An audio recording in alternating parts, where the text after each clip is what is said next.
జీఎస్టీల సడలింపుల ద్వారా బీజేపీకి పాపులారిటీ వస్తుందనే కాంగ్రెస్ ఏడుపులు అని ఎంపీ అరవింద్ ఎద్దేవా చేశారు. ఆల్మట్టి ఎత్తు పెంపుపై తెలంగాణ, కర్ణాటక సీఎంలు మాట్లాడుకోవాలని సలహా ఇచ్చారు.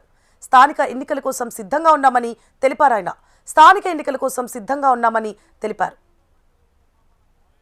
ప్రజలకి 7,000 కోట్ల రూపాయలు ప్రభుత్వ సొమ్ము ప్రజలకి మనం ఇస్తున్నట్టు మేము సంతోషపడి పండగ చేసుకుంటున్నాము నవరాత్రిలో. ఈ ముఖ్యమంత్రి ఏమో ప్రభుత్వం 7,000 కోట్లు పోతున్నాయని ఏడుపోకం పెట్టిండు, నెత్తి మీద గుడ్డేసుకొని. ఈ ముఖ్యమంత్రినా ప్రజల మనిషేనా?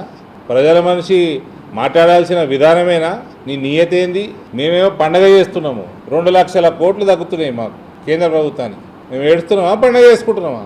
2 లక్షల కోట్ల రూపాయలు పైన భారతీయులకి గిఫ్ట్ ఇచ్చిండు మోదీ గారు అని మేము పండగ చేస్తున్నాము. ఈయననేమో ఏడుస్తున్నాడు. ప్రజల్ని దోసుకదిందాము. ఆ కేసీఆర్ అనేటోడు ఉన్నప్పుడు పెట్రోల్ డీజిల్ హైయెస్ట్ ప్రైజ్ తెలంగాణలో. ఇది సంతోషపడాల్సిన సమయమా, ఏడ్చే సమయమా? అంటే నరేంద్ర మోడీ పాపులారిటీ పెరుగుతున్నది, భారతీయ జనతా పార్టీ పాపులారిటీ ప్రజల మధ్యలోకి పోతున్నది అని కాంగ్రెస్ వాడిని ఏడిపింది. ఏబీవీ పోడే కదా, సంతోషపడితే ఏం చేయాలి? నాది మోడీ స్కూలు, చంద్రబాబు కాలేజు, సోనియా గాంధీ నౌకరే.